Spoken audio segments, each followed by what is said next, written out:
Pemirsa, terima kasih Anda masih bersama kami dalam Special Dialogue bersama KPU. Mari kita lanjutkan perbincangan. Pak Partono, ini kalau kita bicara soal DPT, ini tadi dikatakan bahwa data awalnya adalah DP4 dari Kemendagri dan ternyata setelah dilakukan verifikasi jumlahnya berbeda. Ada kesulitan di sana sebetulnya dalam proses pemutakhiran ini. Oke, baik. Ada beberapa kesulitan atau hambatan yang kita hadapi, KPU hadapi ketika kita ini menyusun DPS atau nanti kemudian menjadi DPT ya Mas ya.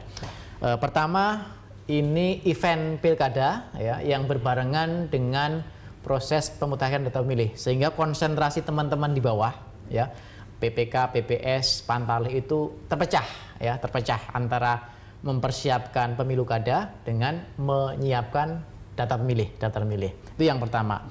Kemudian yang kedua, tentu saja kondisi geografis kita yang sangat susah untuk kita taklukkan, terutama di daerah Indonesia bagian timur, di provinsi yang kepulauan ya, di Kepulauan Riau, di Maluku Utara, Papua Barat itu sangat sulit kondisinya untuk melakukan pendataan door to door ya, verifikasi langsung ke masyarakat.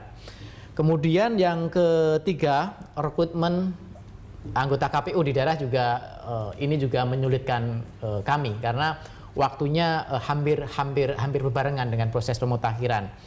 Psikologisnya bagi anggota KPU yang sudah tidak mau menjabat lagi, tentunya mereka sudah tidak lagi bersemangat untuk melakukan pekerjaan berikutnya, gitu kan?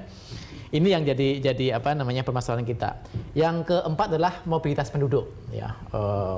Penduduk yang pindah dari satu tempat ke tempat berikutnya sangat tinggi, Mas. Ya. Kemudian perubahan status dari TNI Polri menjadi sipil atau sipil menjadi TNI Polri juga sangat tinggi. Dalam satu hari bisa saja satu orang berubah status. Kalau orang meninggal itu di rata-rata bisa satu hari bisa 10 sampai 50 orang meninggal dunia, ya. Kemudian juga pemilih yang belum cukup umur, ya. Pemilih yang tidak dikenal, itu yang sangat menyulitkan kami. Ya, itu terdaftar di DP4 pada saat itu? Iya, baik di DP4 maupun di DPS di berikutnya. Karena kita kan terus melakukan proses perbaikan terhadap daftar pemilih. Nah, yang kelima itu yang kita rasakan betul, itu adalah anggaran untuk petugas ad hoc di PPS dan Pantarlih itu terlambat cair, sehingga KPU pada waktu itu terlambat untuk merekrut petugas PPS maupun Pantarlih. Sehingga coklit yang seharusnya itu dilaksanakan dalam 2 bulan itu praktis hanya 1 bulan dilakukan oleh petugas Pantarlih, sehingga hasilnya juga tentu tidak optimal kalau seharusnya satu TPS itu dikerjakan dalam 2 bulan tapi hanya dikerjakan 1 bulan, sehingga itu lembur itu ya. Nah, betul. Nah, yang terakhir sumber data DP4. Jadi meskipun kita akui DP4 yang kita terima dari Kemendagri itu jauh lebih baik dibandingkan pemilu 2009, tapi masih ada kekurangan di sana sini. Saya ambil sebagai contoh, dari 190 juta pemilih itu baru 139 juta pemilih yang dijamin ketunggalannya karena dia sudah pakai IKTP. Ketunggalan maksudnya nomor induk kependudukannya ya? Iya, ketunggalan dalam arti NIK-nya dan orangnya, karena ada fotonya, ada single biometriknya dan sebagainya, sehingga dijamin ketunggalan oleh Kemendagri.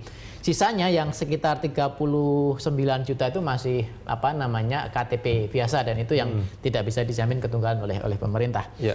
Nah, kemudian juga yang menyulitkan petugas kami di lapangan itu beberapa kabupaten kota itu DP4 itu tidak dibarengi informasi RT RW.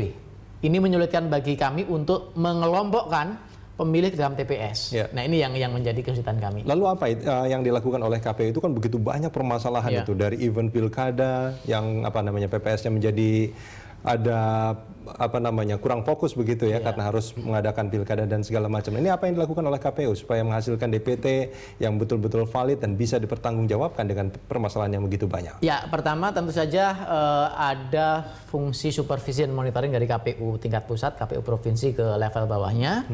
Itu kita tekankan. Kemudian ada pelatihan ya, BIMTEK untuk pemutakhiran data pemilih berjenjang dari tingkat KPU provinsi sampai tingkat Pantarlih. Kemudian yang ketiga, kita menggunakan aplikasi Sidalih yang ini yang pertama kali ya. Kita pertama kali KPU menggunakan aplikasi untuk menyusun dan memaintain data pemilih di Indonesia. Ini salah satu prestasi yang luar biasa besar karena dengan aplikasi ini kita bisa menampung ya 100 kurang lebih 120 juta pemilih terpusat di KPU. Sebelumnya KPU nggak punya database data pemilih sehingga sangat sulit untuk membuktikan kalau ada misalnya komplain saya belum terdaftar, terkomplain ada data pemilih ganda karena tidak bisa mengecek. Sekarang dengan sistem aplikasi kita bisa cek semuanya. Nah, kalau saya tidak salah juga pada bulan Februari ada sekitar 600 ribuan data yang dihilangkan oleh KPU. Nah, ini gimana pertanggungjawabannya?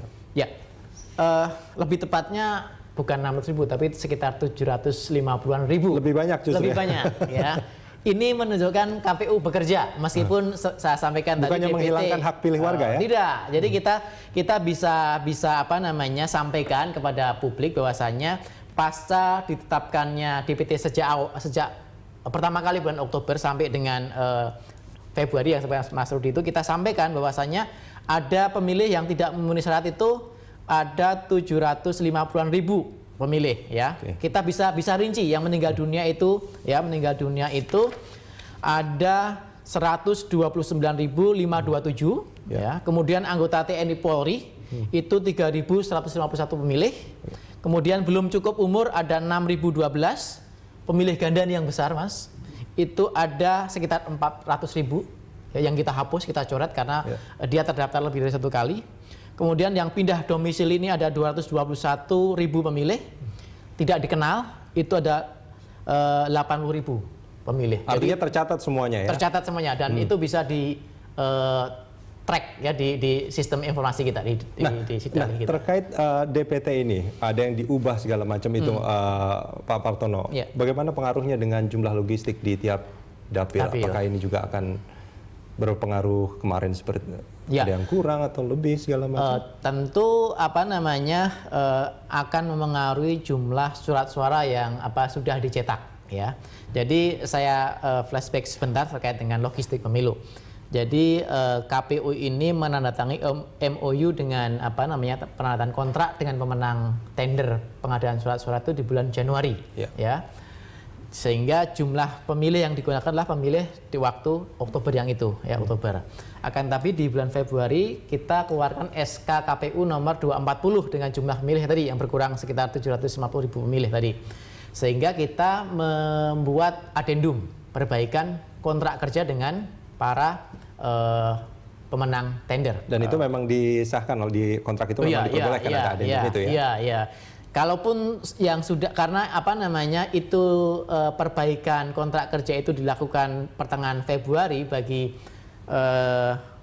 perusahaan yang sudah selesai mencetak maupun yang sudah mengirimkan surat suara ke provinsi yang bersangkutan, maka itu tadi akan dicatat ya, kelebihannya berapa. Karena dasar untuk mendistribusikan surat suara itu berdasarkan SK 240. Baik, Pak Partono, kita akan sambung ini di segmen berikut. Baik.